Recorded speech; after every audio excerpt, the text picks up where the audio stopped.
안녕하세요. 초등학교 6학년 어린이 여러분, 벨라 선생님입니다. 오늘은 초등학교 6학년 2학기 4단원 비례식과 비례배분에 대해서 배울 거예요. 비례식, 비례배분. 뭔가 조금 낯설기도 하고 무슨 내용일까? 라는 부분들이 궁금하기도 하겠죠. 그러면 우리는 비례식과 비례배분 어떤 것들이 있는지 한번 배워볼게요. 첫 번째, 비의 성질입니다. 비라는 것은 몇 대 몇 해서 다양하게 비를 읽는 방법, 그런 것들을 배웠던 기억이 있죠. 비율도 구했었고요. 그러면 우리는 그런 비를 조금 더 배워보도록 할게요. 첫 번째, 우리는 비라고 하면 몇 대 몇 하고 나타내잖아요.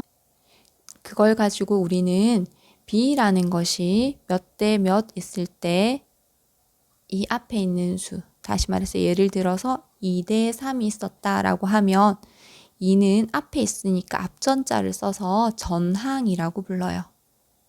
그리고 뒤에 있는 수는 뒤 후자를 써서 후항이라고 부른답니다. 전항과 후항. 그러면 이 단어를 이용해서 비의 성질을 이야기해 보려고 해요. 비에는 어떤 성질이 있는가라고 했을 때 두 개의 성질이 있어요. 첫 번째는요, 곱하기고요. 두 번째는 나누기입니다. 첫 번째 곱하기라는 것은 전항과 후항에 모두 공평하게 0이 아닌 같은 수를 곱해도 비율은 같다. 나누기는요, 똑같아요. 전항과 후항에 0이 아닌 같은 수로 나누어도 비율은 같다라는 거예요. 그것이 비의 성질이었어요. 기억할 수 있겠어요? 전항과 후항에 묶어서 설명할게요. 전항과 후항에 0이 아닌 같은 수를 곱하거나 나누어도 비율은 같다. 이렇게 정리해주면 될 것 같아요. 그러면 그것을 이용해서 안 예쁜 비가 있을 때 우리는 어떻게 간단한 자연수의 비로 나타낼 수 있을까라는 거예요. 첫 번째, 우리가 생각해 볼 수 있는 건 곱해서 나타내는 방법, 나누어서 나타내는 방법으로 생각할 수 있겠죠. 우리가 앞에서 비의 성질을 그렇게 배웠잖아요. 그러면 곱해서 나타낼 수 있는 방법이라는 것은요, 분수나 소수로 나타나져 있는 거예요. 다시 말해서 5분의 1 대 3분의 1이라고 되어 있습니다. 그리고 0.5 대 0.3 이렇게 되어 있는 거예요. 이렇게 되어 있을 때 우리는 전항과 후항에 똑같은 수를 곱해야 되는데 자연수가 되려면 분모가 없어져야겠죠. 그래서 여기 있는 두 분모의 최소 공배수를 전항과 후항에 곱해주겠다라는 거예요. 다시 말해서 5와 3의 최소 공배수는 15잖아요. 그래서 전항에 15를 곱하고 후항에도 15를 곱하면 약분하고 남는 수, 약분하고 남는 수 이렇게 된다는 거예요. 그래서 첫 번째 거는 3대 5 하고 간단한 자연수로 나오게 되는 거죠. 두 번째는 소수로 나타나져 있을 때 자연수가 되기 위해서 얘는 소수점이 한 칸 이동해야 됩니다. 얘도 한 칸 이동해야 되네요. 그럼 모두 다 자연수로 만들기 위해서 10만 곱해주면 되겠구나 라는 것을 알 수 있어요. 만약에 소수 두 자릿수라면 100을 곱해야겠죠. 그러면 10을 곱했더니 얘는 5대 3이 되네 라는 것을 알 수 있습니다. 그렇게 분수와 소수였을 때 우리가 어떻게 해야 하는지, 그 다음에 두 번째, 만약에 너무 큰 수가 있다. 예를 들어서 10대 20 이렇게 나와 있었다. 그러면 이제 나누어 줄 거예요. 근데 어떤 수로 나누어 주냐? 10과 20의 최대 공약수로 나누어 줄 겁니다. 최대 공약수는 10이 되네요. 그러면 양변을 10으로 나눌게요. 10은 10으로 나누니까 어떻게 된다? 1이 되고 20은 10으로 나누니까 2가 되어서 1대 2 하고 구해지게 되겠네요.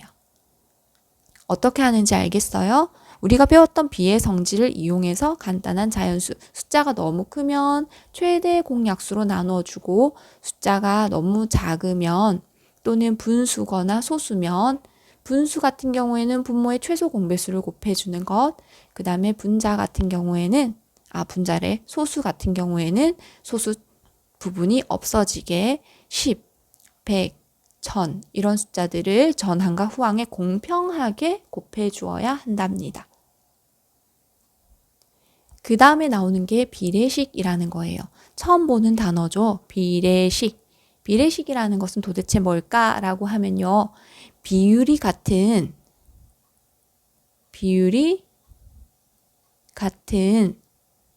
두 비를 는을 사용해서 나타낸 식, 그 식을 비례식이라고 불러요. 다시 말해서 우리가 2대 3이라는 비가 하나 있고요. 4대 6이라는 비가 있다면 이 비의 비율은 3분의 2가 되고 이것도 3분의 2로 같음을 알 수가 있죠. 그럼 그걸 어떻게 나타낸다? 2대 3은 4대 6 이렇게 나타내는 것. 이런 식을 우리는 비례식이라고 불러요. 그러면 비례식으로 나타났을 땐 우리가 비 같은 경우에는 전항, 후항이라고 했잖아요. 하지만 비례식에서는 그렇게 쓰지 않는데요. 그러면 어떻게? 전항과 후항은 당연히 비에선 존재합니다. 여기가 전항, 후항, 전항, 후항.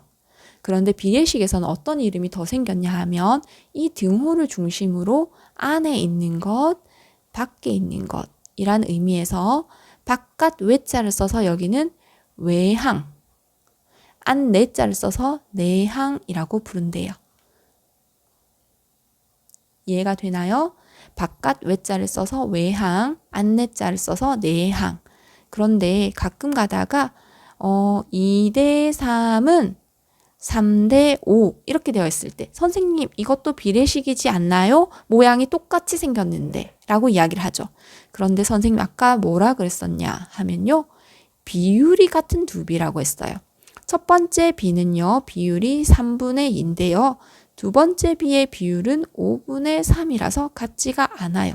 그러면 이건 비례식이 안 된다라는 것을 알 수가 있습니다. 그러면 이런 비례식은 어떤 성질이 있을까? 방금 전에 했던 비례식을 다시 한 번 더 써보면요. 2대 3은 3대 6 아니죠. 4대 6이었죠? 선생님 이제 기억이 잘 안 나네요. 2대 3은 4대 6 이렇게 적었었죠. 그러면 여기가 내항이 되고 여기가 외항이 되는데 내항끼리 한번 곱해봤어요. 그러면 내항끼리 곱하면 3 곱하기 4니까 12가 되죠. 외항끼리 곱하면 2 곱하기 6이라서 12가 되죠. 똑같네. 그러면 비례식이 되는 애들은 다 이럴까? 라는 부분을 한번 생각을 해보는 거예요. 그러면 또 다른 비례식. 아까 선생님이 안 된다고 했던 비례식은 하면 안 될 것 같고 그러면 3대 5는 6대 10 이것도 한번 해볼게요. 내항을 곱했더니 5, 6, 30 외항을 곱했더니 30 계속 똑같네요. 그 말은 비례식의 성질이 될 수 있겠구나. 어떤 성질이 있다? 비례식은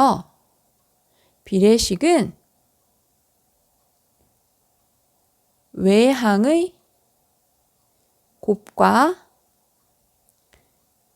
내항의 곱이 같다라는 성질을 가지게 되는 거예요. 외항의 곱과 내항의 곱이 같으면 되는구나. 그럼 이걸 어떻게 써먹지? 언제 써먹지? 이런 생각을 하겠죠. 그건 언제 써먹냐면요. 이럴 때 써먹을 수 있어요. 5대 6은 10대 네모야. 근데 이거 비례식이야 라고 하면 네모를 어떻게 구할 것이냐라는 거죠. 내항을 딱 곱했더니 60이 나왔어요. 그럼 외항을 곱했을 때도 뭐가 나와야 된다? 60이 나와야겠죠. 그러면 60을 5로 나눠서 네모 자리를 채우면 되겠구나 라는 생각을 할 수가 있어요. 그래서 네모 자리에 12가 들어가요 라는 것을 우리가 쓸 수 있답니다. 그래서 여러분들이 기억해 줘야 돼요. 비례식은 외항의 곱과 내항의 곱이 같다. 이게 여기 있는 비례식에서 아주 중요한 성질이 되거든요. 그럼 그런 비례식의 활용을 이용해서 푸는 문제들을 한번 보려고 해요. 문제는요,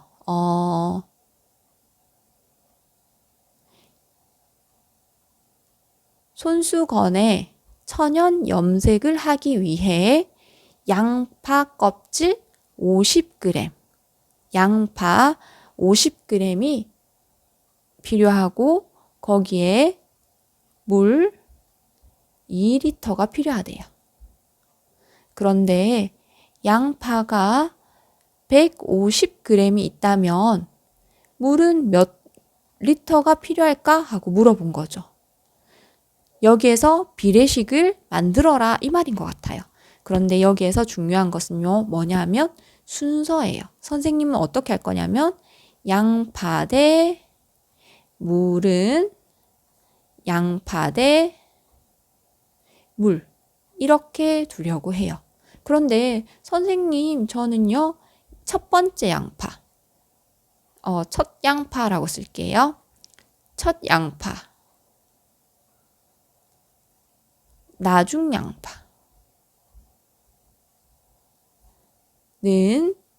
첫 물 나중 물 이렇게 하고 싶은데요. 상관없어요. 양파였으면 여기 두 개가 첫 양파, 여기서 중요한 건 첫 양파, 나중 양파고 그럼 여기는 첫물, 나중물이 되겠죠. 여기서는 양파물이었으니까 여기도 양파물로 가겠다는 겁니다. 그래서 규칙을 지켜주기만 해요.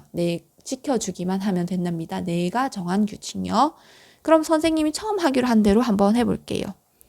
50g일 때 물이 2리터였죠. 그러면 양파는 150g일 때 몇 리터니? 라고 이야기를 하는 거예요. 그런데 여기에서 계산을 할 때는 단위가 조금 불편할 수 있어요. 왜냐하면 계산할 수 있는 단위가 아니기 때문이죠. 그래서 기억만 하고 우리는 이렇게 단위는 빼고 문제를 풀어보려고 해요. 그러면 내항의 곱이 얼마가 되죠? 300이 됨을 알 수가 있어요.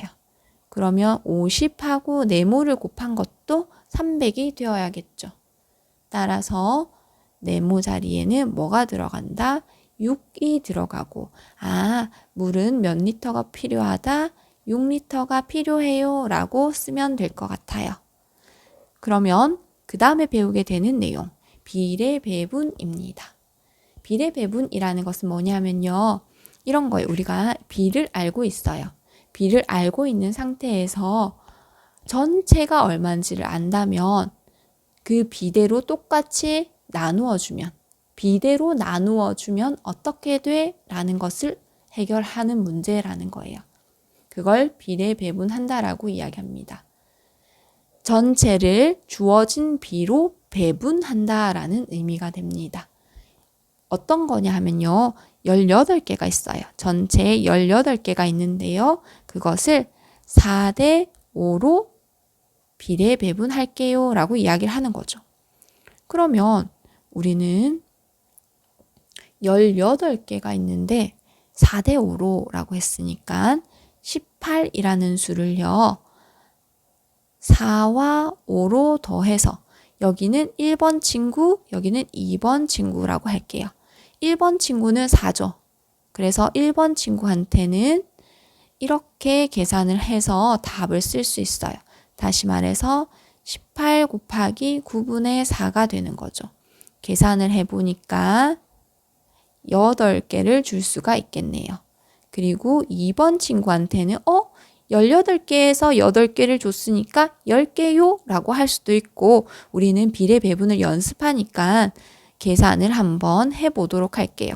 분모는 안 바뀌어요. 똑같이 4대 5였기 때문에 4 더하기 5는 그대로 써주고요. 2번은 여기에 있는 5를 가지고 있으니까 분자에 5를 써주는 거죠.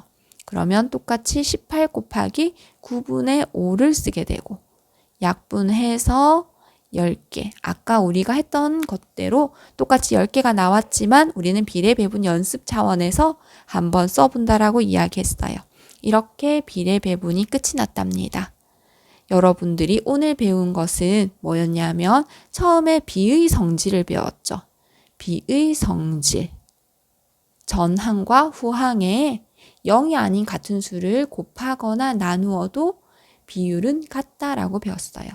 그리고 두 번째 배운 게 비례식이라는 거였죠. 비례식. 비례식은 비율이 같은 두 비를 는이라는 기호를 사용해서 나타낸 식을 비례식이라고 부른답니다. 그럼 비례식은 성질이 있었는데 내항과 외항을 곱한 값이 같다라고 했었어요. 그리고 그 다음에 배운 내용은 비례 배분이었죠. 전체를 비에 맞게 나누어 주는 것. 비로 배분하는 것. 그것을 우리는 비례 배분이라고 배웠어요. 그래서 어떻게 비례 배분을 해야 하는지 그 방법을 가르쳐 줬으니까 기억이 나지 않는 친구들은 한 번 더 확인하고 연습 많이 해서 다음 시간에 만났으면 좋겠어요. 안녕.